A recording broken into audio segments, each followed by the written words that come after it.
I actually really like how this is kind of all playing out, because all of the moral superiority that Democrats and liberals supposedly have lorded over everyone else, whether anyone to the left of to the right of Stalin, they lorded over. They basically demonized anyone who even had like a moment where they decided to question the status quo, whether it be about COVID or the 2020 election or anything that the Biden administration has done. Those people are labeled like white supremacists, or labeled QAnon, they're labeled, every name on the book. Just look at what's happening with the Twitter files. We'll get to talk about that in just a few moments. But the Washington Post stealth edited an article where they labeled Matt Taibbi and Barry Weiss as conservative journalists, and then they went and switched it back to being journalists, which goes to show you that the status quo, if Matt Taibbi and Barry Weiss are not conservative, okay? They're not. And just because they were assisting in this, or working together on this Twitter files dump, they were labeled as conservatives, which goes to show you that being a conservative in this day and age, at least to the establishment, means that you are against them. You are against the narrative. You should be shunned. Yeah, and they try to make it like this label is you are a conspiracy theorist, or you are not speaking in truth. They use it to downplay or to delegitimize the information you're trying to put out, or the reporting you're doing. And the reporting that Taibbi and Weiss is doing, they're really trying to downplay it. They're trying to silence it. They're trying to make sure none of their readers actually go and find this information, because that's the other reason why they're not reporting on it. Instead of like really going into what the Twitter files is, they go and try to label Taibbi and Weiss instead. Yeah, instead of they're being labeled. Same with Michael Schellenberger, who actually ran as a Democrat for the mayor of San Francisco. No, governor of California. Oh, he was running for governor. That's right, of California. So yeah, these people, look, it's not rocket science. These people really are just that insane. They are. But it's so insane that actual like prominent liberals who aren't afraid of speaking out, and when they see bullshit, are speaking out and calling bullshit. And those people in turn are being labeled as conservatives. It's really astonishing. I mean, our own Habibti, Eliza Blue, who has been blowing up recently, and very proud of her. Congratulations to her on sort of getting that shine. She's been on the show a couple times, maybe 3 times, I should say. We were trying to get her back on, but she's busy AF. And so she has been combating child sexual exploitation materials and human trafficking pretty much as long as you and I, Jay, have both known her, which is a little over a year. And basically, she's been very successful in moving the needle and getting Twitter, and at least Elon Musk of all people, to actually listen to survivor advocates like her, and she is a former survivor of human trafficking, to actually tackle the issue of like that type of exploitative material. And the corporate media, Washington Post, fucking Taylor Lorenz, Jay, are going after Eliza Blue and saying that she's like this massive conspiracy theorist, and she's been on like all these like horrific shows like InfoWars. Ooh, InfoWars. Jay, at this point you have to ask yourself, who is being hurt by Eliza's advocacy in combating human trafficking and child sexual exploitation materials? It's journalists are, and the reason why they are is because her combating the sex trafficking, and also child pornography and child exploitation on Twitter, is giving a legitimate standing for Elon running Twitter. Oh yeah, and they can't have that. They cannot have anything that's going to shine a good light on Elon and Elon taking over Twitter. They cannot have that. They can't. No. Twitter has been like their toy. It's been there. That's why when you were seeing the Twitter files, they like to say it's a nothing burger. They like to come out and say this and that and all this type of stuff, and downplay what Twitter was doing when they were silencing people that they didn't want to listen to, when they were pushing random terms of service to legitimize why they were silencing stories or banning people for trying to share certain information, or trying to ban people for COVID information and stuff that didn't follow the narrative that they wanted to push.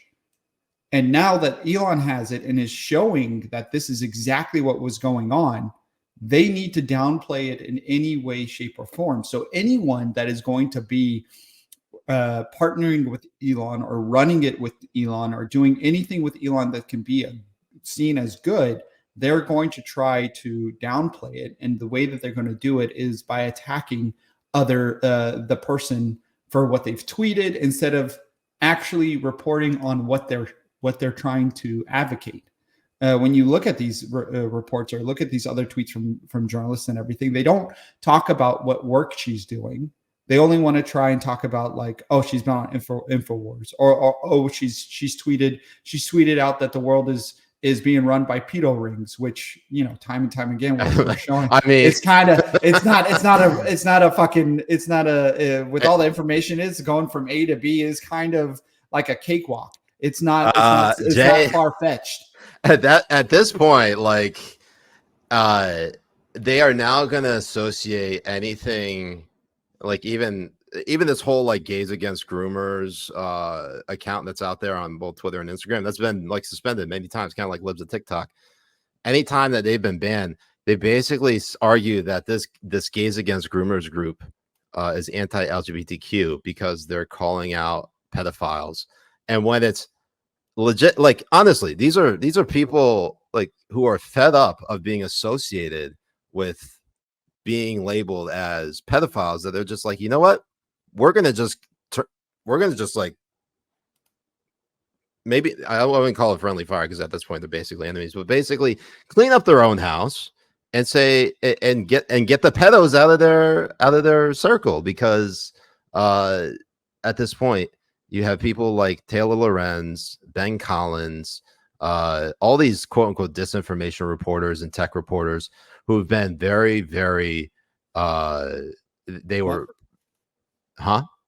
very butthurt over Twitter takeover. They've been very butthurt about Twitter takeover. They were basically bumping uglies with the previous Twitter regime, and it's at this point you have to wonder, Jay, are they doing it because they fear losing power, which is obviously the case, or the other alternative being they want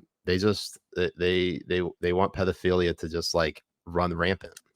They want to protect the pedos. I think it's more to do with the power that they had. It's the pedos, Jay. Well, I mean, the pedos, sure, it can be, but I really think that it's to your first point, because losing power is something that they do not want. And information and being able to control the narrative and control what information is being put out, to control policy, control agenda, control narrative. Losing all of that is going to really dampen their reach and the way people are going to perceive what they're trying to push. I mean, before, when COVID was first hit, we couldn't ask questions.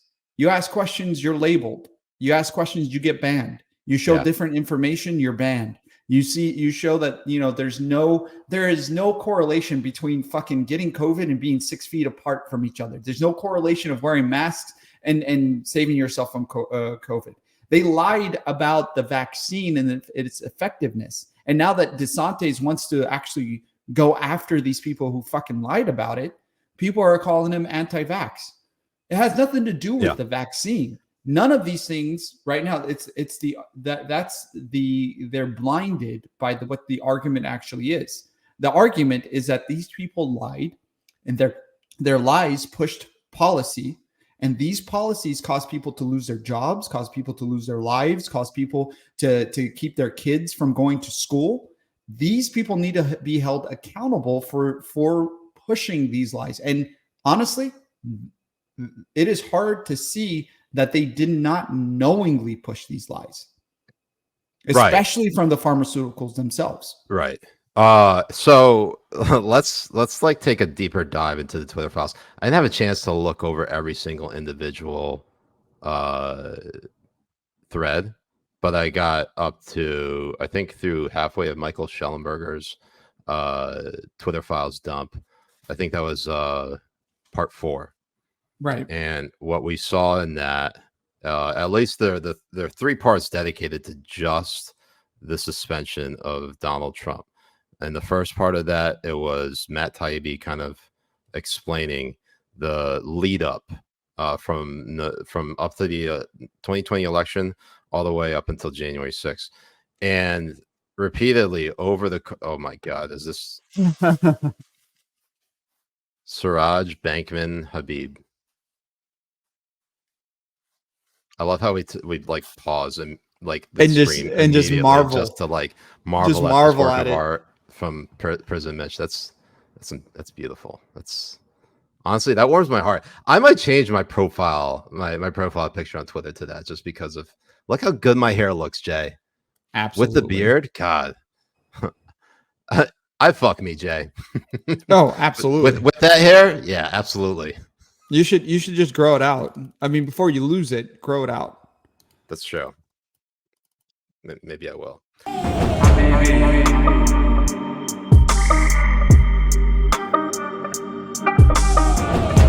Habibi.